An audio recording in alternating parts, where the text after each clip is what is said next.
Magandang araw po sa inyong lahat mga kababayan at welcome back dito po sa PNR at eto nga mga karbi natin na tinapos na. Nako, palpak si Clara. Ayan, Leveste nilaglag, 100 billion ni BBM, hinukay na.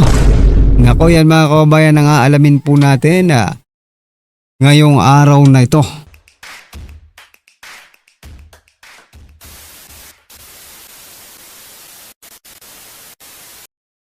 So yan mga karbi natin, bago po natin simulan to, 1 like, 1 subscribe, libre lang po mga kababayan ang mag-subscribe. Maraming salamat po. At eto nga mga kababayan, nako, Malacanang, nako hindi hadlang ang pagbaba ng trust rating sa tuloy-tuloy na serbisyo ni BBM.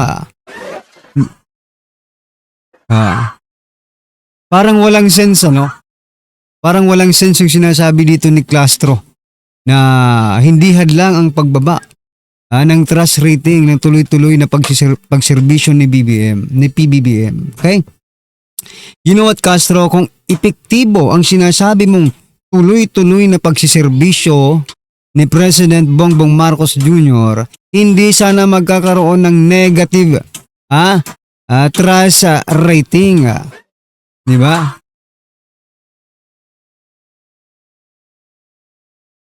Palpak na palpak yung mga sinasabi mo eh. Ang hirap na kasing i-justify, no? Na nagtatrabaho kayo. Kung ang trust rating naman ng taong bayan ay negatibo. Kaya mapapaisip po ang taong bayan. Talaga bang nagtatrabaho ang presidente? Talaga bang tuloy-tuloy ang serbisyo ng presidente? Diba? Mapapaisip ka sa mga sinasabi ni Castro. Kasi kung tuloy-tuloy ang serbisyo, kung tuloy-tuloy po ang serbisyo at nagtatrabaho ang Pangulo, bakit magkakaroon ng negative 3? Hindi malang naging 0 Hindi 0 kundi negative 3 mga kababayan. Niloloko mo ba kami, Castro? Kung niloloko mo hanggang ngayon ang sarili mo, wag mong idamay ang taong bayan sa sa kabubuhan mo.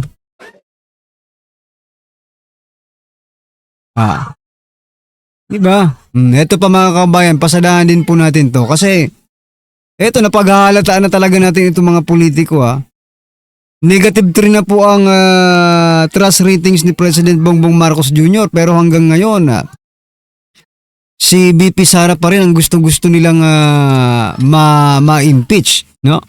Sabi po dito ni Representative Percy Sindanya, hindi matatahimik ang taong bayan hanggat nariyan si BP Sara. What? Are you sure? Grabe naman itong mga utak ng ating mga politiko, mga kababayan. Kung sino patulog yung naging positive sa trust rating, siya pa daw ang gustong-gustong mapatahimik ng taong bayan. Yung sinasabi po ni Sindanya, mga kababayan, yung sinasabi ni Sindanya doesn't justify the fact about the trust rating ng dalawang pinakamataas na opisyal ng gobyerno. Hindi po nagja-justify. Biruin mo, gustong patahimikin ng taong bayan, si BP Sara. Ayon po kay Sindanya. Pero pagdating po sa survey, plus 31 si BP Sara, negative 3 si Bongbong Marcos. Sino bang paniniwalaan natin?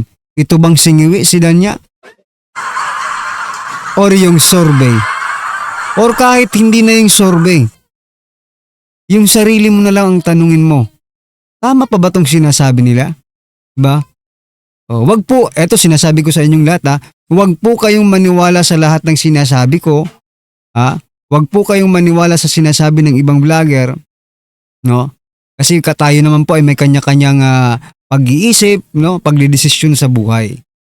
Kami pong mga vlogger ay nagbibigay lang po ng kaunting impormasyon, bahagyang impormasyon. But at the end of the day, you're still the one, no, who decide whether or not, no, you believe us or you believe them or you believe yourself, mga kababayan. Diba? O ito, pasadahan pa po natin itong, ito naman si Congressman Liveste, mga kababayan. Uy, nilaglag na pala ito ni Secretary Vince Dizon. Di ba sinasabi po ni Liveste, bago natin basahin po itong balita, sabi ni Liveste noong una, correct me if I'm wrong about this alam ni Secretary Dizon yung papeles or your documents ni Undersecretary Cabral na nasa kanya, no? Hindi ko lang ma-confirm talaga, no, kung ibinigay ba sa kanya ni Dizon or siya ang nagbigay kay Dizon, something like that, no, ng copy. All right? Pero whether or not ganyan po ang nangyari, ang isa lang ang totoo, that Dizon something to do with this file, no, these files, Cabral files, no. Ngayon po, mga kababayan, nilaglag na po ni Dizon si Congressman Liveste, at hindi niya raw ma-authenticate itong mga documents ni Congressman Liveste, no? Anyway, that's another news, no? O ito po ang balita natin ngayon, mga kababayan. Kongreso tahimik na nagdagdag ng 10.5 billion sa sariling internal budget. Aba. Nagkakabistuhan na naman, mga kababayan. Ibinulgar ni Congressman Leandro Ligarda Liveste na tahimik umanong itinaas ng Kongreso ang sarili nitong internal budget mula sa 17.20 billion hanggang na naging 27.70 billion. Wala umanong malinaw na paliwanag at walang naging debate. Aba. Mayroon na naman pong nangyayaring hocus-pocus, Mayroon na naman pong nangyayaring hocus-pocus dito po sa House of Representatives, mga kababayan. Biruin nyo, mula po sa 17.20 billion, naging 27.70 billion. Di may naidagdag pong 10.5 billion, mga kababayan. Malaking pera po yan. Hindi po yan million, kundi billions. Kaya naman pala tahimik ang mga hinayupak.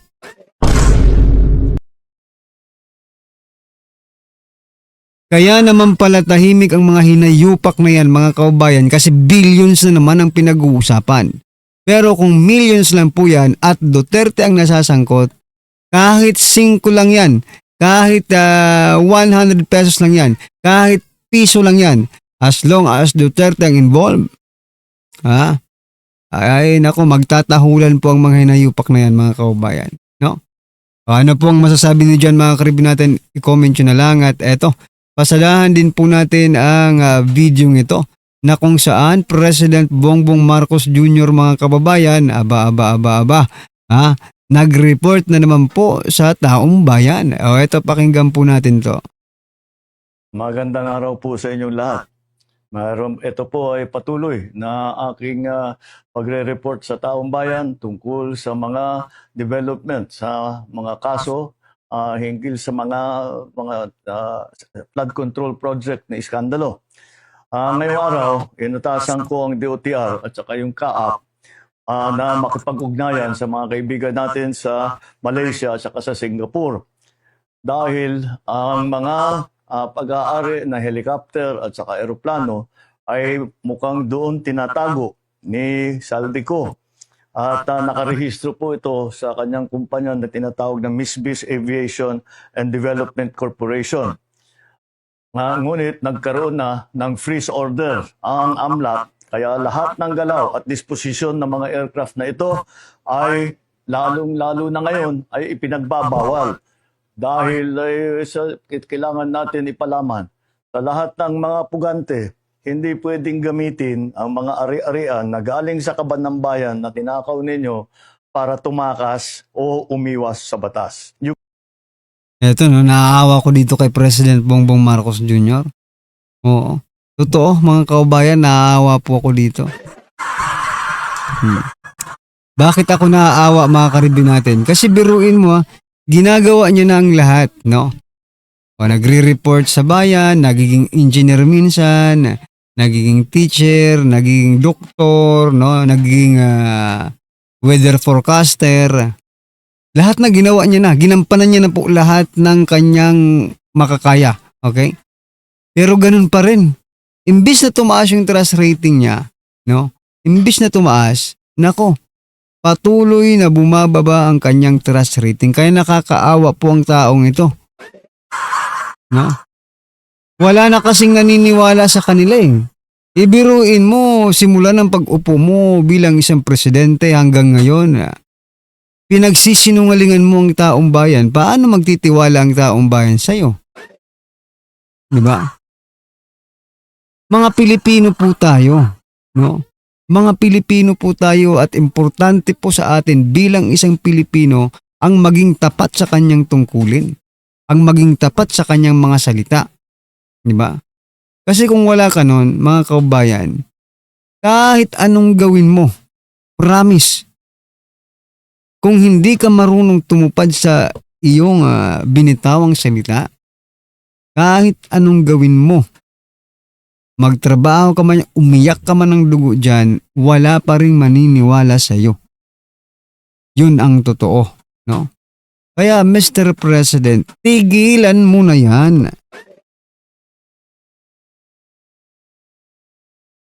Hindi ka naman reporter, no? You have a spokesperson. What you need to do is to manage, no? I-manage mo ng mabuti itong gobyerno natin. Kailangan siguro mag-aral siguro ang ating presidente ng mga managerial courses, no?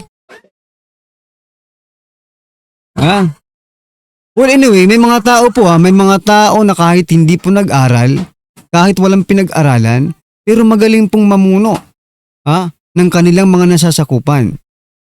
Although, yung gusto kong tinutukoy ko po, mga kabayan, yung sa mga barangay, di ba? Hindi naman sila masyadong educated, but they can still, no, manage the barangay very well. And I know some people na nakakagawa ng ganyan, no?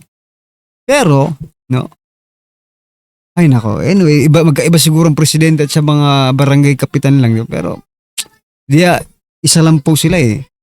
They are in the same industry, which is politics, no? Anyway mga kabayan, ano po ang inyong masasabi dyan? I-comment nyo na lang. Pero eto, last po natin pag-usapan bago po natin tapusin ang ating pag-usapan ngayon. Eto naman, nako, 100 billion insertion ni President Bongbong Marcos Jr. hinuhukay na. At eto ang kanilang natagpuan, mga kababayan. Former Congressman Salvi Co, hinimay ng bilyonaryo news channel ang porsyentong nakuha umano ng Pangulo. Mula yan sa sinabing 100 billion peso budget insertion. Sa aming pagsusuri, kapansin-pansin ang paglobo ng pondo ng Office of the President matapos itong mailimbag sa 2025 GAA. Malaking bahagi nito nakalagay sa budget ng Department of Public Works and Highways. Agad itong itinanggi ng palasyo at sinabing baseless ang mga naging pahayag ni Co, lalo na't hindi naman daw ito under oath. Sinuri namin ang inilahad na listahan ni Co. Nakalagay kasi rito na may insertion din ng isang line item sa Office of the President mismo. Ang proposed budget lang dapat ng Pangulo sa 2025 NEP, 10.4 billion pesos. Pero pagputok sa GAA, bigla ito naging 15.8 billion pesos matapos pasukan ng 5.4 billion peso line item na ayon sa GAA ay locally funded. Ibig sabihin, congressional insertion. Ang bilyon-bilyong pisong ipinasok noong 2024 sa 2025 budget para sa Philippine hosting of the ASEAN Summits and related meetings sa 2026 pa. Sumangguni kami ng komento mula sa palasyo para klaruhin kung para saan ang 5.4 billion peso insertion na ito. Gayong may hiwalay pang 17.5 billion peso na proposed budget para sa 2026 ASEAN Summit hosting ng Pilipinas mula naman sa 2026 budget. 10.7 billion pesos dito nakatakdang pumunta sa kaban mismo ng Office of the President. hindi sila sumagot sa aming mga mensahe. Sa pinakahuling pasabog ni Ko, sinabi nito na 25% umano ang SOP na natanggap ni PBBM sa 100 billion peso budget insertions noong 2025. Isang bagay na ayon sa Malacanang ay walang basihan at tila hearsay lamang. So yan mga kabayan, kayo na lang po ang humusga kung talagang hearsay lang, no? Yung mga sinasabi ni Saldico, no? Mukhang eto nga hinuhukay na ng Billionario News Channel, no? Yung itong 100 billion na ito. Napag-alaman nga nila that lumaki nga raw mga kabayan ang paglobo ng budget ng Office of the President noong 2025. Ibig sabihin, there is something na-justify na, di ba? Yung accusation ni Saldico because hindi naman lalaki ang budget ng presidente. Biruin mo, 100 billion po yan di ba? Billion po yan di ba? Well, anyway mga karibin natin, ano po ang inyong masasabi dyan? I-comment nyo na lang. Ayan, maraming salamat po.